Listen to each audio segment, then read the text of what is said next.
Look up in the sky. It's a bird. It's a plane. No, it's a lot of exciting Superman news that we're going to dive into today. Welcome to T's Multiverse. I'm your host, Tyrus, and yeah, I'm back with another video on the Man of Steel. Yeah, we're celebrating 85 years of Superman, and with that, we got a lot of interesting Superman news, right? It's been, it's been just a little something that's been that's dropped within the last day or so, man. I mean, whew, boy, the internet is on fire. I mean, it's on fire, y'all. So we're gonna talk about the Superman legacy casting and everything. I wanted to definitely dive into that. We're going to talk about all that, folks. But first, I have to give a shout out to the Superman and Lois series, folks. I mean, come on. I just watched the season finale yesterday. I watched it last night. And again, I mean, I just can't say enough about that series. It's such a breath of fresh air. Tyler Hoechlin is the best Superman that we've ever gotten since Christopher Reeve. I don't think he gets enough credit that he deserves for what he does with the role. He embodies everything that Superman is, the hope, the light. He has a beautiful personality, both as Superman and as Clark Kent. I love the dynamic of family that they have within the series. They pull that off. That was one of the things that I wondered if they will be able to do when they started that series. Like, will they be able to balance that line between him being Superman and him being a father of two boys and a husband and all that, and balancing those things? And will they be able to pull that off? And that plays, honestly, that plays to the strength of the series. I mean, it's just a beautiful series overall. It's just so beautiful. It's like this and Picard has given me hope that yes, you can write a successful series. It can be done. You know, we've seen the CW just ruin shows over and over again with the Flash and what happened with Arrow and Legends of Tomorrow and Batwoman and Supergirl. Those are just, they didn't even try with those. But to see what they've done with the Superman and Lois series, it's folks, if you have not watched it, you need to watch it. If you want to steal a show that really embraces who and what Superman really is, you definitely need to check it out. Again, it's a beautiful, and I mean it's a beautiful series. The only thing that I really don't like about the series, how disrespectful the kids can be to the parents. They kneel into that a little bit too much. I think they go a little too far with that. They need to kind of reel that in. But other than that, folks, the family dynamic, the focus on character and story, something that the Flash did not do. They abandoned that, but they really focus on character and story, developing these characters, making you really like them and fall into those characters. You know, Superman, Tyler Hoechlin, just the best Superman that we've had. Elizabeth Tulloch truly embraces who Lois Lane is. I mean, she really pays homage to the late great, Margaret Kidder in her portrayal of Lois Lane. I mean, it's just so spot on. The chemistry between Tyler Hoechlin and Elizabeth Tulloch is just magical. I mean, it's the best chemistry that we've ever gotten in the CW.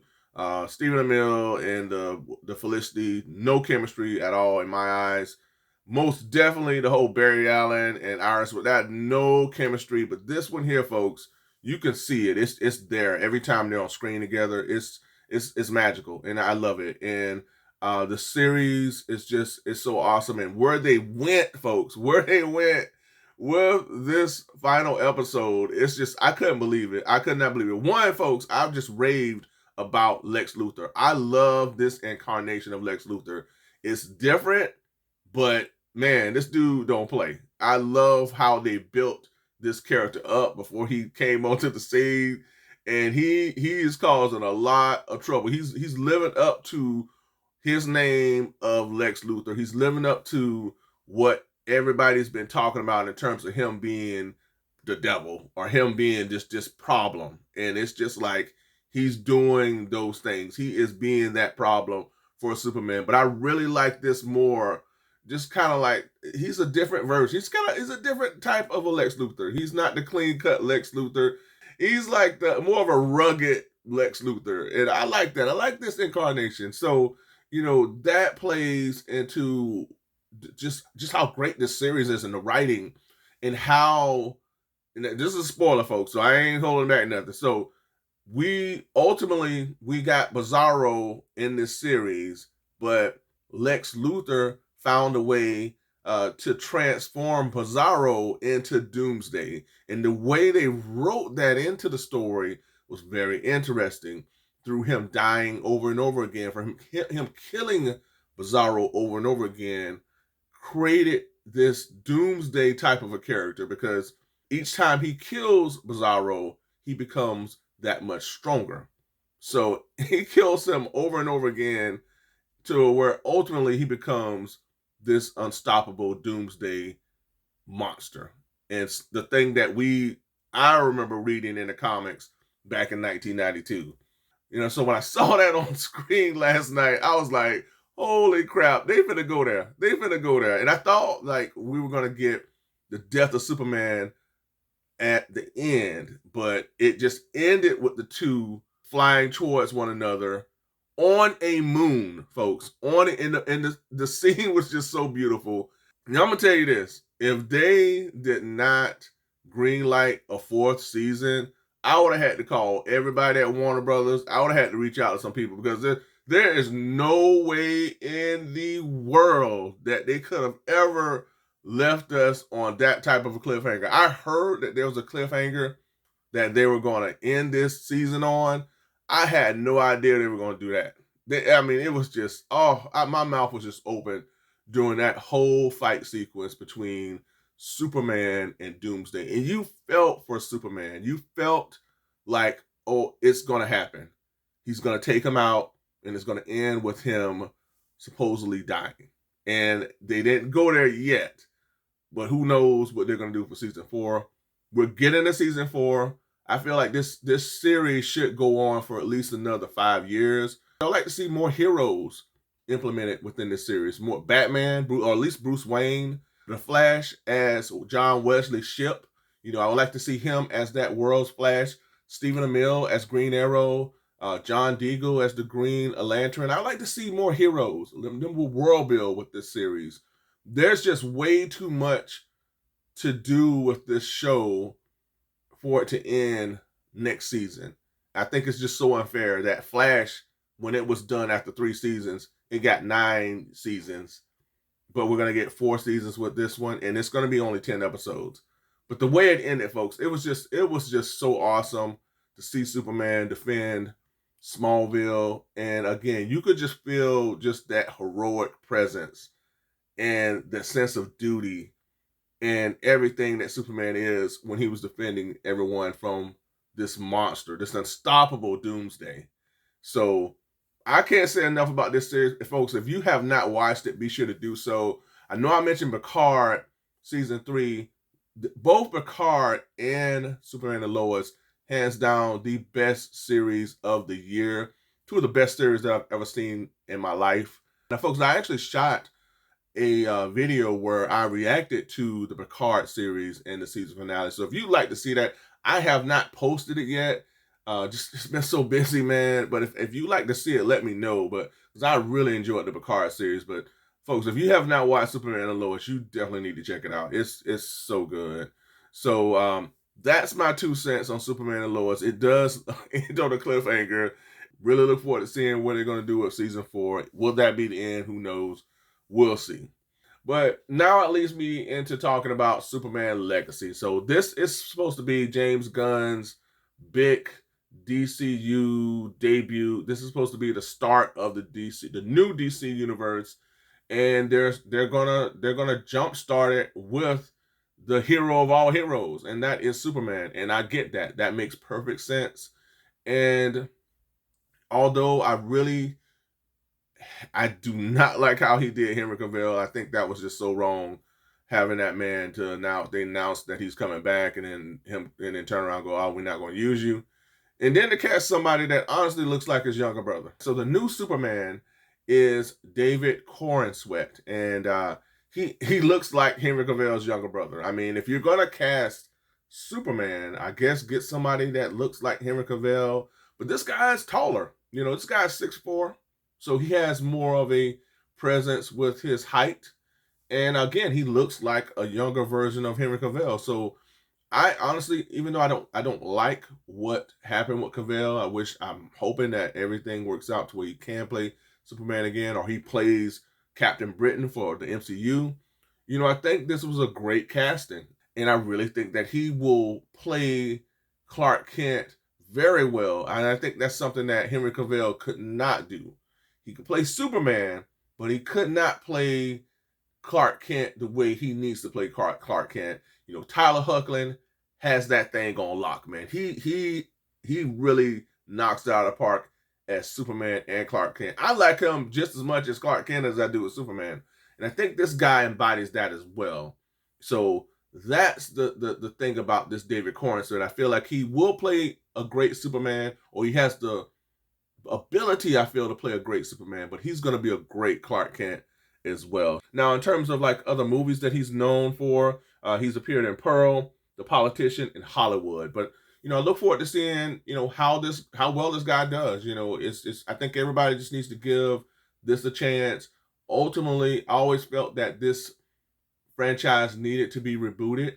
I feel like the reboot was needed. So though I felt away about the Henry Cavill situation, I get it. I get it. And I just hope that this goes really well. And I like the fact that this movie will feature another superhero team that we've never seen before in the Authority. They are a team of, I guess, anti-heroes or whatnot that they don't mind killing. So they go against everything that Superman is. And I think that creates a great dynamic in terms of implementing these new characters within this universe. And they said that, Superman is going to be, presented in a world that already has metahumans and superheroes. So, I think that's interesting, and I like that as well. But having the Authority versus Superman will, I feel, create the Justice League, because I think that will be a backdoor towards him creating a team that will stand on, better morals. So I think that having Authority is going to be pretty cool. They have not casted Lex Luthor yet, although they do have two individuals who I feel like are up for that role, two brothers that are up for that role. So I don't have the names right now. I'll probably put them at the bottom of the screen, but that's going to be interesting to see which one wins out. I feel like everybody knew who was going to be Superman for months. I mean, this guy has been fan casted for months. So with the casting of Superman, we got the casting of Lois Lane as well, and that is Rachel Brosnahan. Now, she gained critical acclaim for her role in The Marvelous Miss Maisel, where she plays a stand-up comedian. Now, she's actually an Emmy Award winner for her role in that series. She also has 2 consecutive Golden Globe Awards in 2018 and 2019. She also appeared in House of Cards. So she has a number of accomplishments under her belt, which is awesome. And I feel like she will do a great job as Lois Lane. I think that with all the experience and the things that she has won on her end will really play up to how well she'll do with the Lois Lane character. So I feel like as a whole, with David Corenswet and Rachel Brosnahan, I think the two will do a great job as Superman and Lois. I think that we got the best castings that we could possibly get. I mean, there's always the possibility of others who could do well, but I feel like Rachel Brosnahan, I feel like she'll do well. And I think there was another person that was up. They thought it was going to win out, but she got beat out by Rachel Brosnahan. So apparently she is great for this role. We'll see what happens. I'm still on the fence about James Gunn, folks. I feel a part of me feels like he's gonna knock it out of the park with this universe, and another part of me is kind of a little worried because I saw how he kind of messed up the end of Flash by wanting them to take out certain things, and you just kind of worry. But I like what he did with Guardians of the Galaxy, so that's the thing that kind of gives me hope. I like Guardians of the Galaxy, Suicide Squad, not as much. But Guardians of the Galaxy, I definitely enjoyed both the Christmas special and the last one. The last one was so good, folks. So gives me hope that he will really do this Superman legacy justice. I look forward to seeing how well this all turns out. I'm definitely going to check out this film as soon as it hits the theaters. I'll be keeping a close eye on everything as it develops, folks. But just wanted to share my thoughts on this Superman legacy and Lois, Superman and Lois, and all these things that's going on. That involves the Man of Steel. Folks, let me know in the comments, what do you think about this Superman legacy casting? Are you all in? Are you on the fence? Or do you just be like, man, I don't care. I still want, are you more of a, do you want the Zack Snyder universe still? Which they're done with that, but let me know in the comments what do you think. Let me know in the comments what you think about the Superman and Lois series. Have you watched the finale? Have you watched the series at all? Let me know in the comments. Also, we got the Flash that's still out in the news and everything. Definitely look forward to seeing what you all have to say. And don't forget to ring that bell for all notifications so that you get each and every one of my content pieces as it drops. And folks, like, share, and subscribe. That's right, like, share, and subscribe. Like this video, folks. Be sure to subscribe to the channel. And if you've done those things, I truly appreciate it. And folks, be sure to check out my community tab. So I'm always posting the news and updates in the community, so be sure to check that out. And folks, I'm on social media with Instagram and Twitter, so if you have those outlets, be sure to give me a follow. And folks, until next time, be good to one another, be safe, stay tuned, and up, and away. Until next time, folks. Bye for now.